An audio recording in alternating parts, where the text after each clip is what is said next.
Hi guys, I'm Willie McBride. I help out with the 29er program here at RVYC. And today I want to talk about the skiff pathway and why you should give the 29er a try.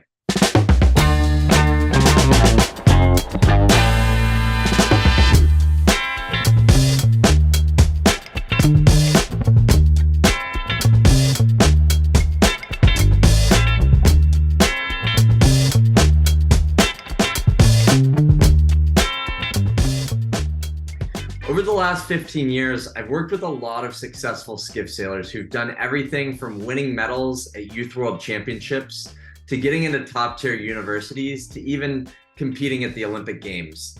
Whether you're just looking to have a lot of fun, ripping around in fast boats, or you have specific performance goals, the 29er is an awesome platform with a really amazing community of people around it that will make you better at sailing.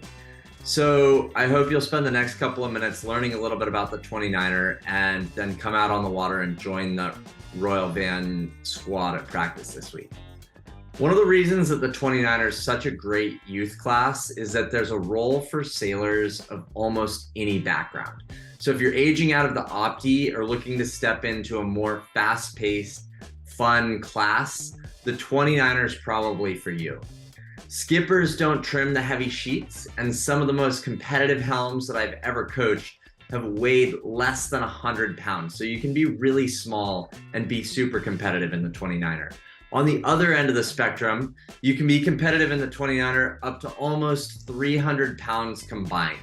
That means that some of the top crews often weigh as much as 170 or 180 pounds. So you can be pretty big and still be competitive in this boat.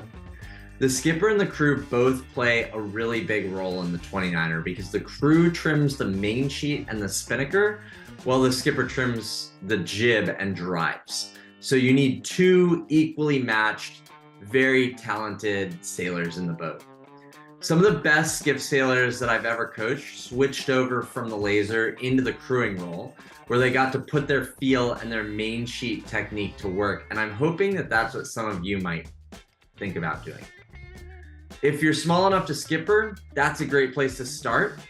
But many of the top skippers end up sizing out of that role. And so it's kind of a cool thing because at the end of your 29er career, you might transfer from skippering and driving the boat into that crew role and kind of become amazing at both of them and have the opportunity to try both positions. Just like the laser, you're gonna find a great calendar of 29er events locally to build your skills and test out what you're learning on the race course. And one of the great things about the 29er is that on the West Coast of North America, we have access to some of the top teams in the world right now. And we're building great relationships with those teams to train together more often. Nationally, the Canadian Youth Champs brings together the top 29er talent from around the country.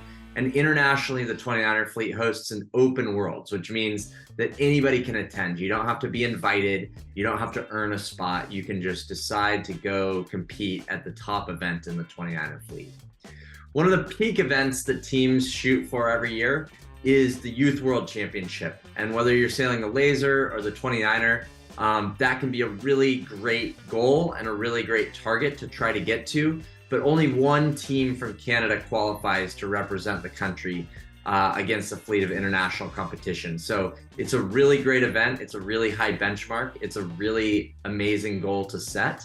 And in 2024, the Youth Worlds will be in Lake Garda, Italy.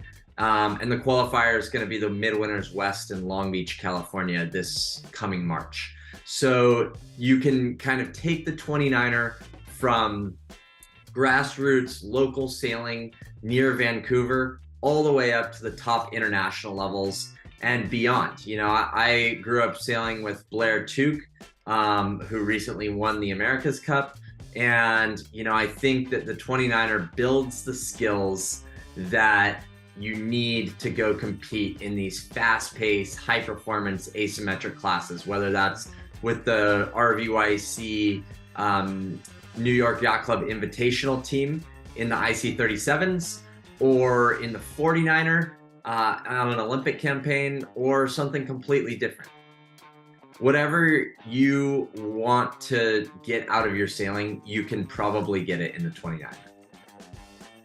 Right now, Coach Ryan Wood is leading weekly practices on the RVYC dock, and the program is improving quickly. The team plans to attend a bunch of regattas this year, and I've listed a couple of them here on this slide. So check out the schedule. One of the peak events in the spring will be the Youth World Qualifier in March. So if you kind of go through that program and find yourself improving and want to see how you stack up to the best teams in the country and the best teams on the continent, that's a really great way to do that. And RVYC is going to be sending a program down there, sending a trailer down there, and supporting that event. So I hope that you'll check out this calendar. We really want to turn this into a powerhouse program, and we're looking forward to having you out there ripping around with us. So talk to Aubrey about trying out the 29er, and I hope to see you on the water soon.